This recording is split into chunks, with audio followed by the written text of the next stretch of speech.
Sophie se précipita hors de l'appartement, le cœur battant à tout rompre, les larmes coulant sur ses joues alors qu'elle entendait encore les cris de sa mère résonner dans l'escalier. « Comment as-tu pu nous faire ça? À ta famille? À notre réputation » hurla la voix derrière elle. Mais Sophie ne se retourna pas. Elle claqua la porte de l'immeuble et courut dans les rues de Paris, sous une pluie fine qui semblait refléter sa détresse intérieure. C'était il y a 3 mois, lors d'une soirée familiale anodine qui avait tourné au cauchemar. Sophie, 28 ans, assistante juridique dans un cabinet du quartier des affaires, avait toujours été la fille modèle. Élevée dans une famille bourgeoise de la banlieue ouest, avec un père notaire et une mère professeure d'histoire, elle avait appris à naviguer entre les attentes sociales et ses propres désirs refoulés. Mais ce soir-là, tout avait basculé quand sa sœur avait découvert un message sur son téléphone, un message d'amour de Camille. Sa collègue, sa confidente, sa amante secrète. La confrontation avait été violente, accusation de perversion, menace de la déshériter, et une mère en pleurs invoquant la morale catholique qu'elles avaient toutes deux héritée de leurs grands-parents. Sophie avait nié au début, par peur. Mais la vérité avait éclaté comme une bombe, la laissant seule face à un mur d'incompréhension. Dès le lendemain, elle avait fui vers son petit appartement dans le Marais, un quartier qu'elle affectionnait pour son anonymat et sa vitalité. Là, elle s'était effondrée sur son lit, repensant à comment tout avait commencé. Camille était arrivée au cabinet 6 mois plus tôt, en tant qu'avocate associée, avec son air arrogant qui irritait tout le monde. À 30 ans, elle était grande, avec des cheveux noirs coupés courts, des yeux verts qui transperçaient comme des lames, et une confiance en elle qui frôlait l'insolence. Sophie l'avait détestée dès le premier jour. Cette femme se croit supérieure à tout le monde, avait-elle confié à une collègue lors d'une pause café. Camille donnait des ordres secs, corrigeait les rapports avec une précision chirurgicale, et n'hésitait pas à humilier publiquement ceux qui commettaient des erreurs. Sophie, habituée à la discrétion et à l'harmonie, se sentait piétinée par cette assurance démesurée. Pourtant, au fil des semaines, des fissures étaient apparues dans cette armure. Lors d'un dossier urgent sur un cas de discrimination au travail, Sophie avait dû collaborer étroitement avec Camille. Elle passait des nuits entières au bureau, entourée de piles de documents et de tasses de café froid. C'est là que Sophie avait aperçu une autre facette. Camille, derrière son arrogance, cachait une vulnérabilité profonde. Elle avait parlé, un soir tardif, de son enfance dans une famille ouvrière du Nord, où elle avait dû se battre pour chaque opportunité. La confiance, c'est ma survie, avait-elle avoué, les yeux baissés pour la première fois. Sophie avait ressenti un pincement au cœur, un mélange de compassion et d'admiration inattendue. Leur relation avait évolué subtilement. Des discussions professionnelles étaient devenues personnelles. Camille posait des questions sur la vie de Sophie, sur ses rêves étouffés par les attentes familiales. Sophie, qui n'avait jamais osé explorer ses sentiments pour les femmes, se surprenait à rougir sous le regard intense de Camille. Un jour, après une victoire en cours, Camille l'avait invitée à dîner. Pour célébrer, avait-elle dit avec son sourire en coin. Le restaurant était cosy, dans une ruelle du quartier latin, et la conversation avait dérivé vers l'intime. Camille avait confessé avoir eu des relations avec des femmes par le passé, sans honte, mais avec une pointe de tristesse pour les jugements subis. Sophie avait écouté. Fascinée. Sentant une porte s'ouvrir en elle. Mais le retour à la réalité avait été brutal. Le message découvert par sa sœur n'était que le début. Sophie avait commencé à recevoir des appels anonymes, probablement de connaissances familiales, la traitant de déviée.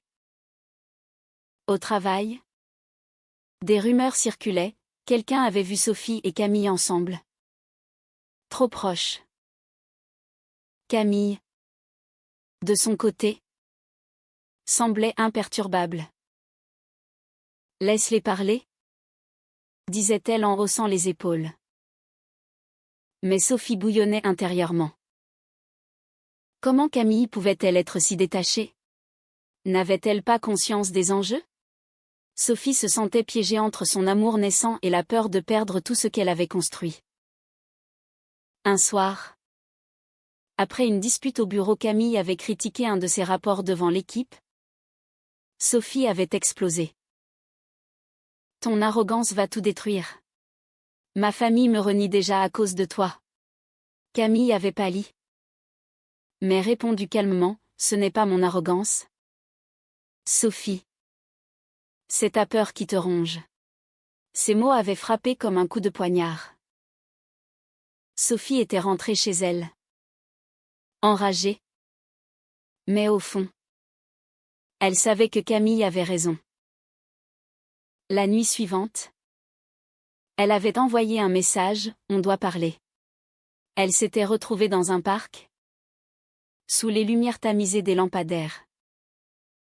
Camille avait écouté les peurs de Sophie, puis pris sa main. Je ne te forcerai à rien, mais je ne m'excuserai pas d'être qui je suis. Sophie avait senti une chaleur l'envahir. Un mélange de terreur et d'excitation. Les semaines suivantes avaient été un tourbillon. Elle se voyait en secret, explorant leur attirance avec prudence. Sophie découvrait en Camille une tendresse inattendue, des gestes doux, des mots encourageants qui contrastaient avec son attitude professionnelle. Mais les pressions montaient. La mère de Sophie appelait sans cesse, alternant supplications et menaces. Pense à ton avenir, à un mariage, à des enfants. Sophie raccrochait, le cœur serré, se demandant si elle faisait le bon choix. Était-ce de l'amour? Ou juste une rébellion contre sa vie étriquée? Camille, elle, affrontait ses propres démons, une ex-partenaire qui ressurgissait, jalouse et vindicative, menaçant de révéler leur relation au cabinet. Un incident avait tout accéléré. Lors d'une conférence professionnelle à Lyon, Sophie et Camille avaient partagé une chambre d'hôtel pour des raisons budgétaires. Là, isolées du monde, elles avaient laissé leur garde tomber. Sophie avait confessé ses doutes, et si ma famille avait raison? Si c'était une phase? Camille avait répondu avec une intensité qui l'avait ébranlée, l'amour n'est pas une phase. Sophie. C'est un choix. Et il a un prix. Elle s'était embrassée pour la première fois ce soir-là. Un baiser chargé d'émotions refoulées. Mais au retour, la réalité les avait rattrapés. Un collègue les avait vus ensemble, et les ragots avaient enflé. Sophie avait paniqué, niant tout devant l'équipe, blessant Camille profondément. Tu me renies pour sauver ta peau, avait lancé Camille, les yeux emplis de douleur. Sophie avait regretté immédiatement, mais le mal était fait. Les jours suivants furent un enfer pour Sophie. Elle évitait Camille au bureau, se concentrant sur ses dossiers comme si sa vie en dépendait. Mais chaque regard croisé dans les couloirs était une torture. Camille, fidèle à elle-même, maintenait son arrogance professionnelle, Mais Sophie percevait les fissures, des cernes sous ses yeux. Un sourire forcé. Un midi. Sophie reçut un appel de son père. Ta mère est malade à cause de tout ça. Reviens à la raison. Ma fille. Sophie raccrocha. Tremblante. Comment pouvait-elle choisir entre son cœur et sa famille? Elle décida de confronter Camille. Elles se retrouvèrent dans un café près de la Seine, sous un ciel gris qui reflétait leur humeur. Je ne peux pas continuer comme ça. Commença Sophie. La voix brisée. Camille la regarda fixement. Qu'est-ce que tu veux dire? Sophie expliqua ses tourments. Les pressions familiales. Les peurs sociétales. En France, on parle d'égalité. Mais dans les familles comme la mienne, c'est encore tabou. Camille écouta.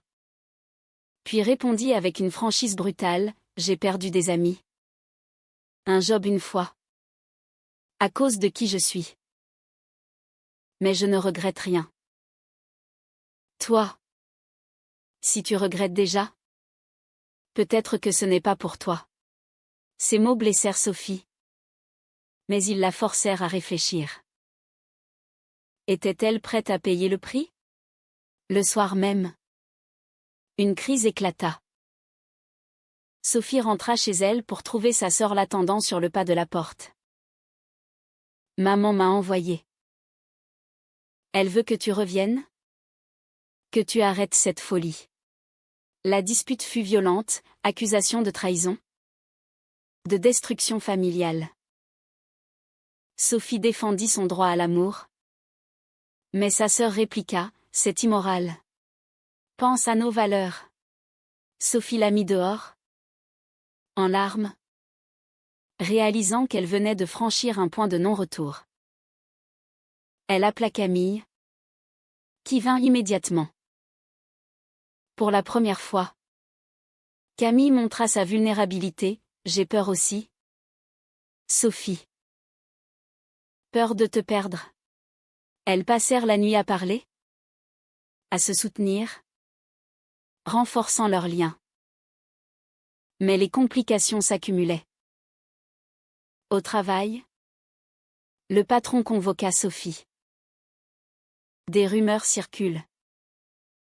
Cela affecte l'équipe. Soyez discrète. Sophie se sentit humiliée. Comme si son identité était un fardeau. Camille. Informée. Proposa de démissionner, je ne veux pas te causer plus de problèmes. Sophie refusa, non. On affronte ça ensemble. C'était une décision courageuse. Mais elle en paya le prix. Ses performances baissèrent. Et elle reçut un avertissement. Chez elle. Les appels cessèrent, un silence plus douloureux que les cris. Un week-end. Elles partirent à la campagne. Près de Fontainebleau. Pour respirer. Là. Loin de Paris. Sophie se confia sur son enfance, une éducation stricte. Des attentes écrasantes. Camille partagea ses propres batailles, une rupture douloureuse avec une femme qui l'avait trahi pour redevenir normale. La société nous pousse à nous cacher, dit Camille. Sophie réalisa alors que son aversion initiale pour l'arrogance de Camille était en fait une envie de cette liberté qu'elle n'avait jamais eue. Elles se rapprochèrent. Mais un appel interrompit leur idylle, l'ex de Camille. Jalouse. Avait contacté le cabinet. Répandant des mensonges. De retour à Paris. La tempête éclata. Le patron organisa une réunion, des allégations de favoritisme. Camille fut suspendue temporairement. Sophie. Furieuse. Confronta l'ex dans un bar. Pourquoi fais-tu ça? L'ex ricana, parce qu'elle m'a quitté pour toi. Elle paiera. Sophie rentra. Dévastée. Se sentant responsable. Camille la rassura, ce n'est pas ta faute. C'est le prix de l'authenticité. Mais Sophie doutait, avait-elle le droit d'imposer ça à Camille? Les semaines suivantes furent tendues. Sophie aidait Camille à préparer sa défense, tout en gérant ses propres démons. Une lettre de sa mère arriva, « Je t'aime. Mais je ne peux accepter ça. » Sophie pleura. Mais répondit, « Je t'aime aussi. Mais je dois être moi-même. » C'était un acte de rébellion. Mais il la libéra partiellement. Au bureau, Camille revint, blanchie des accusations. Mais l'ambiance était empoisonnée. Des collègues murmuraient. Des regards jugeants. Sophie décida d'assumer, lors d'une pause. Elle prit la main de Camille devant tous. Un silence choqué suivit. Puis des applaudissements isolés. Mais pas tous, certains partirent. Dégoûtés. Le climax approchait. Sophie reçut une invitation à un dîner familial. « Viens seule », précisa sa mère. Sophie refusa, « Si Camille n'est pas bienvenue. »« Je ne viens pas. » La réponse fut un ultimatum, « Choisis, nous ou elle. » Sophie choisit Camille. Mais le cœur brisé. Elle paya le prix, isolation familiale. Amis qui s'éloignaient. Camille. Touchée. À voix, je t'aime. Sophie. Mais je ne veux pas te détruire. Sophie répondit, tu me construis. Leur relation s'approfondit. Mais les blessures restaient.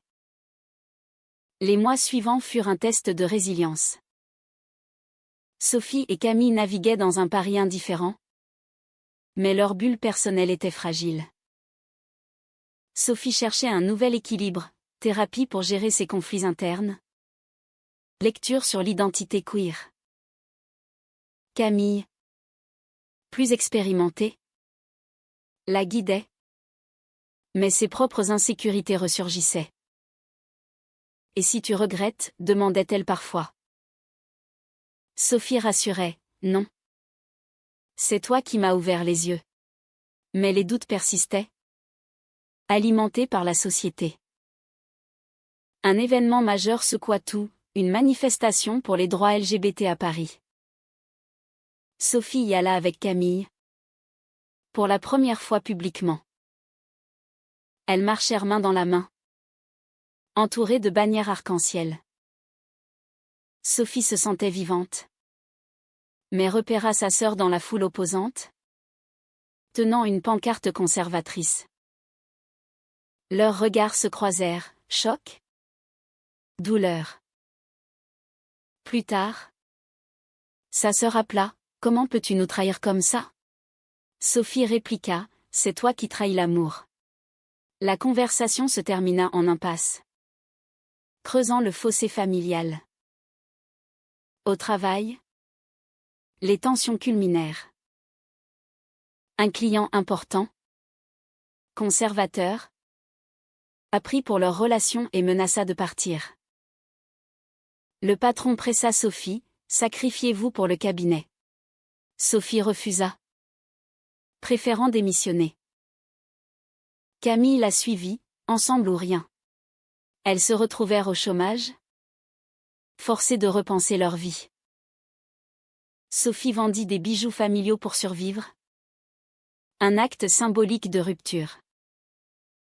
Camille trouva des missions freelance. Mais le stress les usait. Une trahison inattendue vint de l'intérieur. Une amie de Sophie, qu'elle croyait alliée, révéla des détails intimes à sa famille. Pour ton bien, justifia-t-elle. Sophie se sentit violée. Confrontant l'amie, ton bien est de la haine déguisée. Cela renforça son lien avec Camille. Mais alimenta sa colère contre la société. Elles décidèrent de déménager à Lyon pour un nouveau départ. Là, elles trouvèrent une communauté plus ouverte, mais les souvenirs hantaient.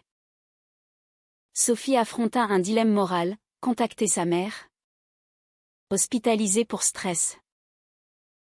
Va la voir, encouragea Camille. Sophie partit seule, trouvant sa mère affaiblie. Pourquoi as-tu choisi ça? Demanda la mère. Sophie expliqua, ce n'est pas un choix. C'est qui je suis. Des larmes coulèrent. Un début de dialogue. Mais le père interrompit, pas sous mon toit. Sophie partit. Déchirée. Réalisant que la réconciliation avait un prix trop élevé. De retour à Lyon, Camille proposa, marions-nous pour affirmer notre amour. Sophie hésita, était-ce précipité? Mais elle accepta, voyant ça comme une victoire. La cérémonie fut intime, avec quelques amis. Pourtant, une ombre plana, l'ex de Camille envoya une lettre anonyme à la famille de Sophie, aggravant les blessures. Sophie confronta Camille, pourquoi ne m'as-tu pas dit qu'elle était si vindicative? Camille avoua, j'avais peur de te perdre.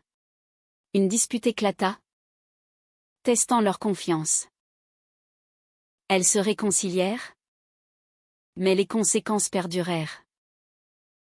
Sophie trouva un job dans un cabinet progressiste. Camille aussi.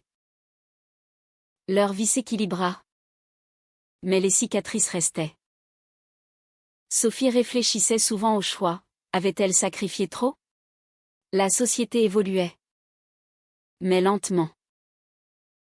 Lors d'une soirée, elles rencontrèrent un couple similaire, partageant expérience. Cela les renforça. Pourtant, un twist final approchait. Sophie reçut un appel, sa sœur, enceinte, voulait la voir. J'ai réfléchi. Peut-être que j'ai tort. Sophie y alla.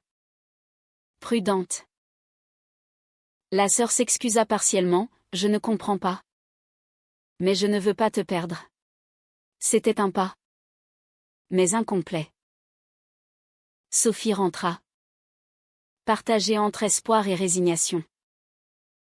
La vie à Lyon offrait un répit. Mais les ombres du passé persistaient. Sophie et Camille construisaient leur foyer, un appartement cosy avec vue sur la Saône. Des routines partagées. Sophie travaillait sur des cas de droits humains, canalisant sa douleur en action. Camille, dans un nouveau cabinet, tempérait son arrogance, apprenant l'humilité. Mais les conflits internes ressurgissaient. Sophie cauchemardait de sa famille, se réveillant en pleurs. Suis-je une mauvaise fille, confiait-elle. Camille la serrait, non. Tu es courageuse. Un jour, une opportunité surgit, un poste à Paris pour Sophie. Dans un grand cabinet. C'est ton rêve, dit Camille. Mais cela signifiait affronter le passé. Sophie accepta. Et elles retournèrent à Paris. Le choc fut immédiat, des amis évitaient. La famille ignorait. Lors d'une visite surprise, Sophie trouva sa mère seule. Ton père est parti en voyage d'affaires. Elles parlèrent enfin, la mère admit ses peurs, influencée par l'éducation. J'ai eu tort de te juger. Des larmes. Un câlin, un début de guérison. Mais le père restait intransigeant. Au travail, Sophie excella. Mais croisa son ancien patron. Tu as tout perdu, pourquoi, ricana-t-il. Sophie répondit, j'ai gagné ma liberté. Camille, fière, la soutint. Pourtant, une nouvelle épreuve, Camille fut diagnostiquée avec un burn-out. Conséquence des stress accumulés. Sophie la soigna, réalisant le prix payé par Camille.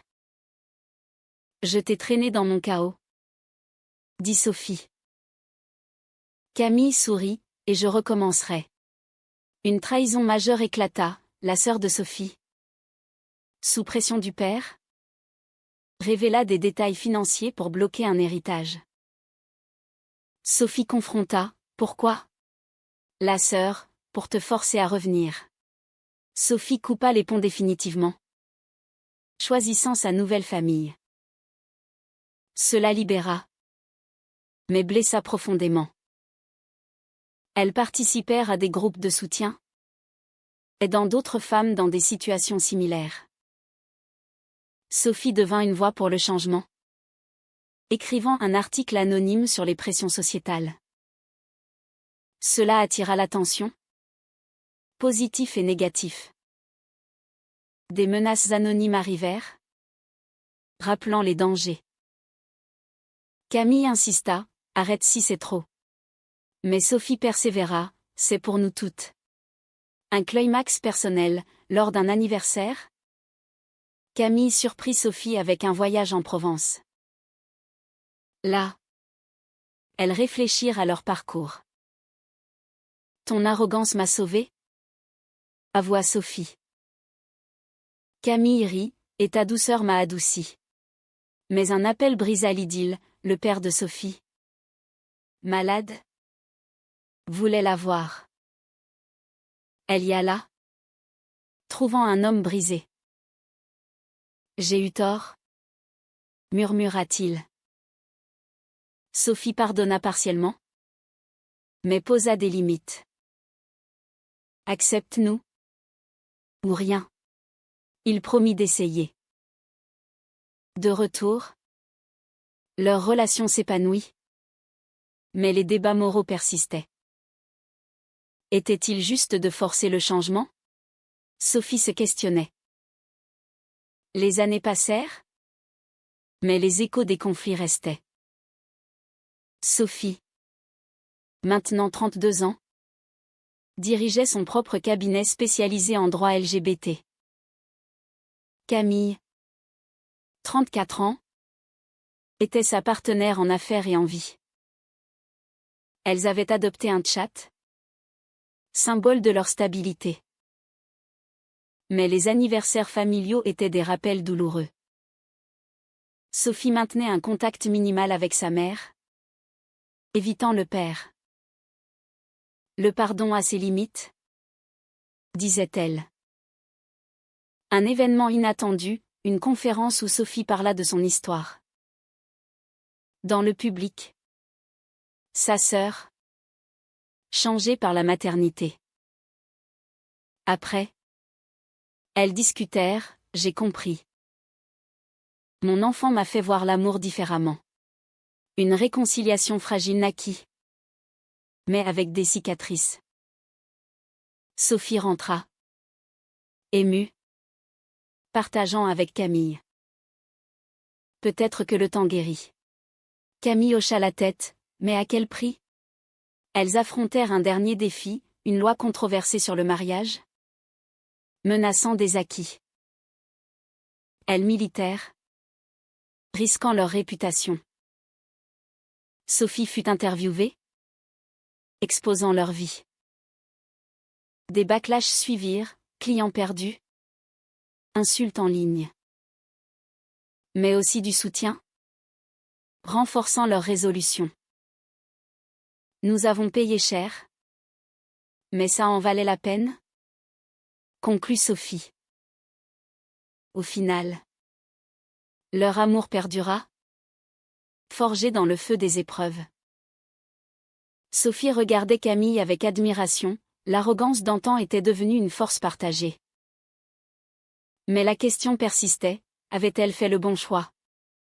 En sacrifiant tant pour l'authenticité?